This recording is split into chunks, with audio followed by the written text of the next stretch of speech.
तर finally खाशाबाचा official teaser release झालाय आणि मी पर्सनली खूप एक्सायटेड आहे बघण्यासाठी. कारण थिएटरमध्ये टीजर रिलीज झाला होता, बट तुम्हाला बघता आला नाही आणि मूवी खूप कॉन्ट्रोवर्सीमध्ये होते खूप दिवस, त्यामुळे मूवी पण खूप डिले झालाय. तर सर्वात आधी टीजरवरती रिॲक्शन करूया.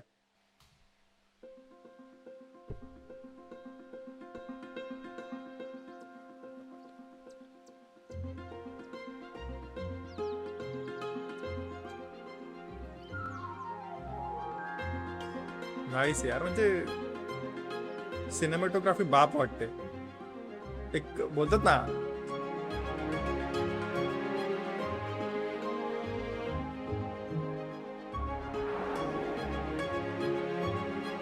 म्युझिक ऐकून सैराटच्या बॅकग्राऊंड स्कोरची आठवण आली मला. तेच गावाकडची वाईब थोडीशी. फर्स्ट इंडिव्हिज्युअल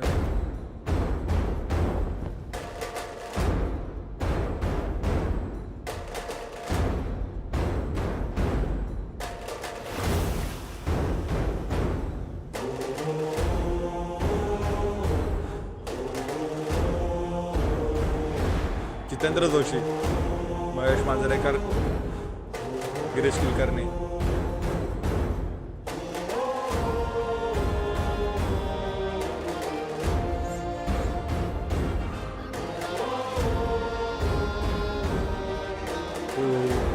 ओम मुटकर, मागले नागराज मंजुळे स्वतः, अजय अतुल म्युझिकल. भाई काय म्युझिक आहे, क्रेझी. गुजबम्स आले, गुजबम्स.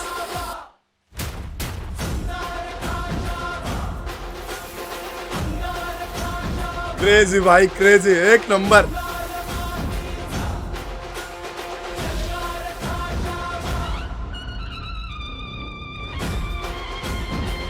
नागराज पोपटराव मंजुळे, क्रेझी भाई भाई भाई.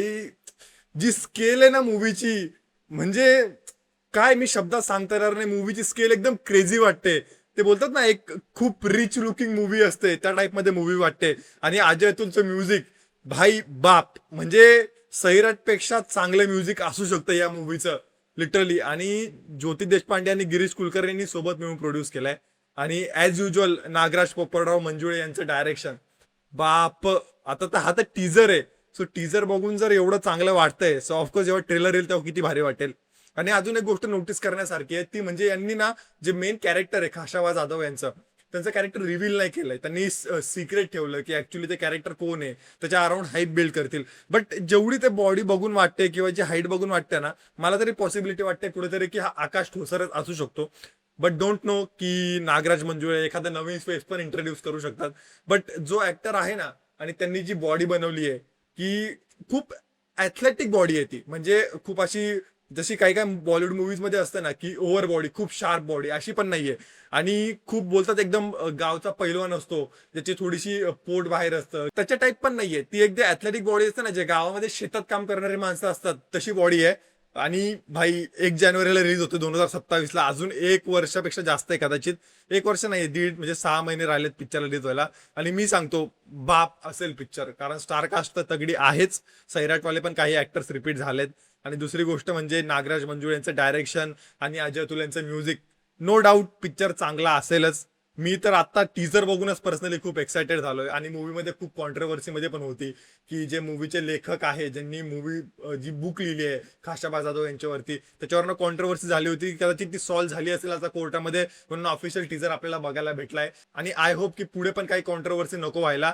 कारण भाई हा असा मूवी असेल ना, आता मराठी मूवी 100 करोड तर खूप इझिली क्रॉस करते. खूप नॉर्मल झाला त्या मराठी मूवीसाठी, कारण आता रिसेंटली आलेले देऊळ बंद झाली किंवा राजा शिवाजी झाली, त्यांनी 100 करोडचा आकडा क्रॉस केलाय. बट ही मूवी पोटेन्शियल ठेवते 200 ते 300 करोड करायची. आणि ही जर 2 भाषांमध्ये रिलीज झाली किंवा मल्टिपल लँग्वेजमध्ये रिलीज झाली ना, तर मी सांगतो की खूप चांगली पॉसिबिलिटीज आहे की मूवी 200-400 करोड आरामात करेल. आणि अजून एक गोष्ट नोटीस करण्यासारखी आहे की आता रिसेंटली चंदू चॅम्पियन नावाचा मूवी आला होता, त्यामध्ये पण खाशाबा जाधव यांचं एक सेक्शन होतं. आणि ती मूवी पण थोडीशी रेट्रो थीमवरती होती, म्हणजे महाराष्ट्रातल्या गावामध्ये सेट होती. बट त्या मूवीकडनं जी वाईब आली नव्हती ना, ओल्ड एज गाव किंवा जे जुन्या काळातले गाव कसे असायचे, लोक कसे असायचे, त्यांचे कपडे, ती वाईब हे बघून मला आली आहे. सो मी पर्सनली खूप एक्सायटेड झालोय मूवीसाठी. तुम्हाला कसा वाटला मला कमेंट सेक्शन मध्ये नक्की सांगा. आणि जर चॅनलवर नवीन असेल तर चॅनलला सबस्क्राईब करायला विसरू नका, व्हिडिओला लाईक करायला विसरू नका आणि व्हिडिओला हाईप करायला पण विसरू नका, जेणेकरून व्हिडिओ जास्त लोकांपर्यंत जाईल. भेटूया पुढच्या व्हिडिओमध्ये.